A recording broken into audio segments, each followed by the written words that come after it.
Sa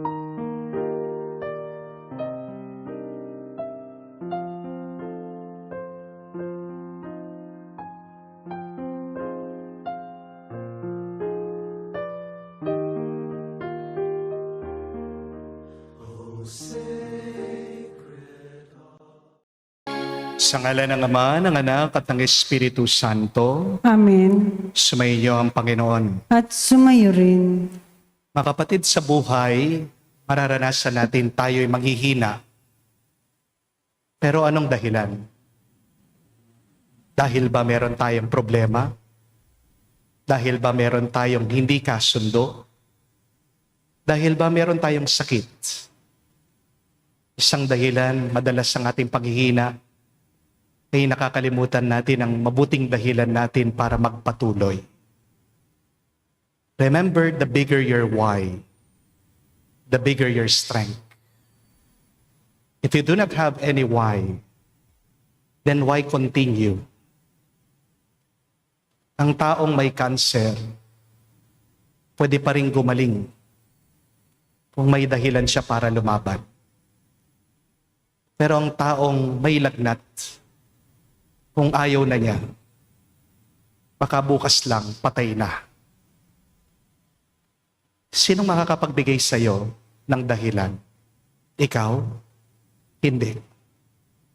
Yung gumawa sa'yo, ang Diyos. Kaya naman, bumalik tayo muli sa banal na misa para matanggap natin muli ang kanyang banal na salita. Magbibigay ng kalinawan sa ating mga isip, pagpapalakas sa ating mga kaluluwa. Sa mga pagkakataon na kung saan tayo'y nanatiling nalilito at di tayo nakinig sa Diyos, hingin natin muli ang awa at pagpapatawad ng Diyos para tayo makitang karapat dapat muli makatanggap sa mga banal na misteryo. Meron pong isang kwento tungkol sa isang hari. Nalaman po niya ang kanyang katiwala, niloloko pala siya, pinagnanakawan siya. Masakit yun para sa hari. Sabi po ng hari, inalagaan ko siya, pinakain ko siya, pinag-aral ko siya, binigyan ko siya ng isang mataas na posisyon sa aking kaharian. At pagkatapos, lolokohin lang ako. Pagkatapos, nanakawan ako. Wala siyang utang na loob. Galit na galit po itong hari. Kaya gusto po niyang ipapatay yung kanyang katiwala. Pero naisip po niya, gusto niyang paglaruan muna yung kanyang katiwala. Kasi kung papatayin niya agad, parang napakabilis naman. Gusto niyang paunti-unting parusahan yung kanyang katiwala. Kaya tinawag po niya yung kanyang katiwala. At sinabihan niya, alam ko yung ginagawa mong kalokohan, pero bibigyan kita ng pagkakataon. Magtutuos tayo. Magduduel tayo gamit ang mga espada. At kapag natalo mo ako, patatawarin kita, palalayain kita. Pero kapag natalo kita, mamamatay ka. Kapag natalo mo ako, palalayain kita. Nakangiti po yung hari. May kumpiyansa siya kasi bata pa lang po yung hari. Sanay na po siya sa pakikipaglaban. Marami na po siyang taktika na alam sa digmaan. At marami na rin po siyang napanalunan na labanan. Samantalang yung katiwala po niya, wala pong karanasan. Hindi pa nga po nakahawak ng espada eh. Dumating po yung araw ng labanan. Hawak po ng hari yung espada. At yung kanyang katiwala, nanginginig. Nag-umpisa po silang maglaban. Nanonood lang po ito pong advisor sa may kalayuan. Sa umpisa, kampante po yung hari. Napapaurong pa po niya yung kanyang katiwala. Nasusugat niya yung kanyang kalaban. Pero maya-maya, ilang saglit lang, nagulat po yung hari. Kasi bawat atake niya, nasasalo nung katiwala. Bawat patama niya, naiwasan na nung katiwala. At habang patagal ng patagal yung laban, paunti-unti yung hari, siya na po yung napapaurong sa pag-atake ng kanyang katiwala. Ngayon, yung hari na ang kinabahan. At nang naramdaman na nung hari na pwede po siyang matalo, tinigil niya yung laban. Sabi ng hari, tama na, patatawarin na kita. Sige, malaya ka na, pero Huwag ka nang magpapakita sa akin. Umalis ka na. Tuwang-tuwa po yung katiwala. Pagkatapos po ng laban, nagtataka yung hari. Tinanong po niya yung kanyang adviser. Sabi, anong nangyari? Muntikan pa akong matalo. Hindi naman marunong humawak ng espada yung katiwala ko. Bakit bandang huli, muntikan pa akong matalo? Sumagot po yung adviser, sabi niya, mahal na hari, natalo ka. Dahil para sa'yo, yung laban, laro lang. Pero para sa katiwala mo, yung laban, yung buhay niya ang nakataya. Ikaw lumalaban ka para lang manalo, pero siya lumaban siya para mabuhay. At may malaking pagkakaiba yon. Mga kapatid, tandaan niyo po yan. Kapag malaki ang dahilan mo, lumalaki din ang lakas mo. Kapag malinaw ang dahilan mo, nakakayanan mo ang mga hirap mo. Kapag malinaw ang layunin mo, nakakayanan mong magtiis. Kaya nga po, tama yung turo ng pilosopo, si Friedrich Nietzsche. Sabi niya, a man who has a why can bear anyhow. Ang taong may dahilan para mabuhay, kaya niyang tiisin anuman ang paghihirap sa mundong ito. Kapatid, marami po mga tao pagod ngayon. Hindi dahil may sakit sila, hindi dahil meron silang problema. Maraming mga tao ang pagod dahil nawawalan na sila ng dahilan. Amen? Tinanong mo na ba sa iyong sarili, ano ang dahilan ko para mabuhay? Hindi po lakas ang problema mo. Baka ang problema mo, kakulangan sa dahilan. Kaya nga meron po mga tao ang mahirap, pero masaya sila. Meron mga tao may sakit, pero lumalaban sila. Meron mga tao baon sa utang, pero hindi sila sumusuko. Bakit? Dahil meron silang malaki at malinaw na dahilan. Amen? Ito rin po ang nakita natin sa ating nabasang ebanghelyo. Sabi po ng mabuting balita, the Pharisees went out and took counsel against Jesus to put him to death. Isipin niyo po yun. Merong mga tao na gustong pumatay kay Jesus. Merong mga tao gusto siyang patahimikin. Merong mga tao gustong hadlangan ang ating Panginoong Jesucristo. Pero, pansinin niyo, hindi daw tumigil si Jesus. Hindi sumuko ang ating Panginoon. Hindi siya nagtampo. Sabi po sa susunod na talata, when Jesus realized this, he withdrew from that place. Many people followed him and he cured them all. Umalis siya, pero hindi siya huminto sa kanyang misyon. Patuloy pa rin siya sa pagpapagaling. Patuloy pa rin siya sa pagmamahal. Patuloy pa rin siya sa paglilingkod. Bakit? Dahil mas malaki ang kanyang why kesa sa kanyang problema. Imagine niyo po, kung nakalimutan ni Jesus yung dahilan niya, bakit siya nabuhay dito sa mundo, sana hindi na gumaling yung mga tao. Sana hindi na niya tinulungan yung mga sumusunod sa Kanya. Nagpapasalamat tayo sa Diyos. Malinaw sa ating Panginoon ang Kanyang dahilan. Jesus knew His why. That is why we have been saved. At wala pong banta, walang pag-uusig, walang krus, walang kamatayan, para makapigil sa Diyos na tulungan niya tayo. Amen? Mga kapatid, ang pinakamalaking trahedya sa buhay ay hindi po pagkakaroon ng problema. Tandaan niyo po yan. Ang pinakamalaking trahedya sa buhay ay kapag nakalimutan mo na bakit ka lumalaban. Kapag nakalimutan mo ng dahilan mo, kahit na humihinga ka, patay ka na. Hindi po ba? Kapag nakalimutan mo ang dahilan mo, susuko ka. Pero kapag naalala mo ang dahilan mo, babangon ka muli kahit na mabigo ka. Kapag gusto mo nang sumuko, kapag nagsasawa ka na, alalahanin mo ang iyong dahilan. Kaya kapag gusto mo nang makipaghiwalay dyan sa iyong asawa, alalahanin mo, bakit mo ba siya minamahal?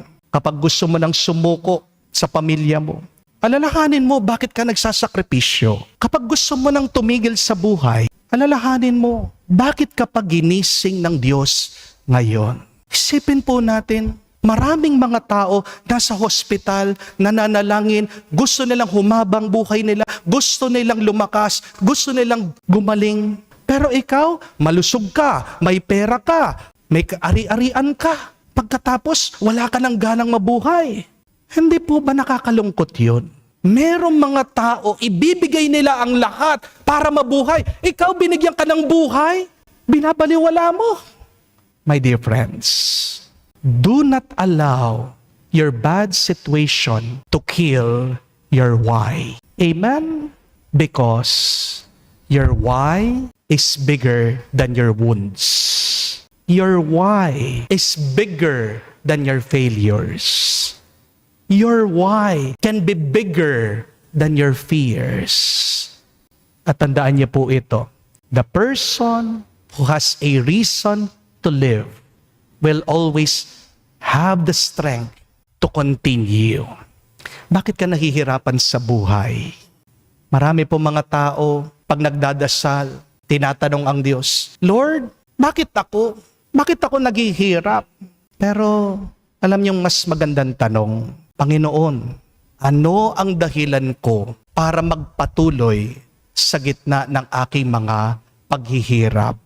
Baka hindi niyo po alam ito. Si Padre Pio po, nabigyan po ng stigmata sa kamay niya.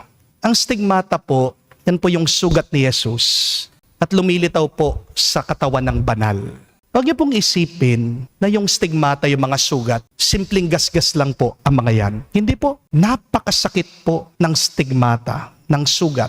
Ayon po sa kwento, araw-araw daw si Padre Pio nakakaranas po ng kirot sa kanyang pangangatawan. Meron po mga pagkakataon, dumudugo po, walang tigil yung kanyang mga sugat. May amoy po, mabaho yung kanyang mga sugat. Minsan hirap daw po siyang matulog. Minsan hirap po siyang maglakad. Minsan hindi po siya makagalaw. Isipin niyo po kung gaano kasakit pag ikaw may sugat ka. Pero siya, ininda po niya yung mga sugat na yun for 50 years. 50 years, nagtitiis siya. Pero bakit nagpatuloy siya? Bakit hindi siya sumuko? Kasi malinaw sa kanya yung dahilan. Bakit binigyan siya ng mga sugat na kamukha ni Kristo? Malinaw sa kanya ang dahilan. Nabuhay siya hindi para sa kanyang sarili. Nabuhay siya para sa iba. Ginamit niya ang mga sugat na yon para basbasan ang napakaraming tao, lalong-lalo na yung mga may sakit. Ang layunin niya, isa lang po, ay ang iligtas ang mga kaluluwa ng mga tao. Kaya bawat sugat ay nagkakaroon po ng kahulugan. Bawat luha, nagkakaroon po ng kabuluhan. Bawat sakripisyo ay nagiging panalangin. Kapag alam natin at malinaw sa atin, ano ang dahilan ng ating buhay. Mga kapatid, napakahalagang aral po ito. Huwag nating kakalimutan. Kaya nga, mga kapatid, kapag wala kang dahilan, maghihirap ka. Makikita mo yung problema mo, parusa. Kapag wala kang dahilan, mabubuhay ka sa impyerno. Pag wala kang layunin, makikita mo na ang lahat ay pabigat. Kaya tigilan po nating itanong, bakit ako naghihirap? Sa halip, tanong natin sa ating sarili, paano ko kaya magagamit ang mga paghihirap na ito para sa aking ikabubuti at para sa ikabubuti ng aking mga minamahal? Hari nawa, matuklasan niyo po ang layunin ng Diyos para sa inyo. Para kahit na gaano kasakit, kahirap ang iyong pinagdadaanan, malalampasan mo yan at hindi ka susuko. Itong ating ipagdasal sa banal na misa, sabihin natin, Panginoon, ipaalala mo sa akin anong dahilan ng aking buhay at dito sana ako humugot ng lakas hanggang marating ko ang buhay na walang hanggan. Nayayaan ko po kayo, lagay ang inyong mga kanang kamay sa inyong mga dibdib at sabay-sabay po natin dasalin the miraculous prayer of Padre Pio for the quick recovery and healing of the sick. Heavenly Father, I thank you for loving me I thank you for sending your Son, our Lord Jesus Christ, to the world to save and to set me free. I trust in your power and grace that sustain and restore me. Loving Father, touch me now with your healing hands, for I believe that your will is for me to be well in mind, body, soul, and spirit. Cover me with the most precious blood of your Son, our Lord Jesus Christ, from the top of my head to the soles of my feet. Cast out anything that should not be in me. Root out any unhealthy and abnormal cells. Open any blocked arteries or veins, and rebuild and replenish any damaged areas. Remove all inflammation and cleanse any infection by the power of Jesus' precious blood. Let the fire of your healing love pass through my entire body to heal and to make new any disease areas, so that my body will function the way you created it to function. Touch also my mind and my emotion, even the deepest recesses of my heart. Saturate my entire being with your presence, love, joy, and peace, and draw me ever closer to you every moment of my life. And Father, fill me with your Holy Spirit and empower me to do your works, so that my life will bring glory and honor to your holy name. I ask this in the name of Jesus Christ, our Lord. Amen. We ask for the intercession of our Blessed Mother Mary. Hail Mary, full of grace, the Lord is with you. Blessed are you among women, and blessed is the fruit of your womb, Jesus. Holy Mary, Mother of God, pray for us sinners, now and at the hour of our death. Amen. Padre Pio Petralcina, Pray, pray for us. for us.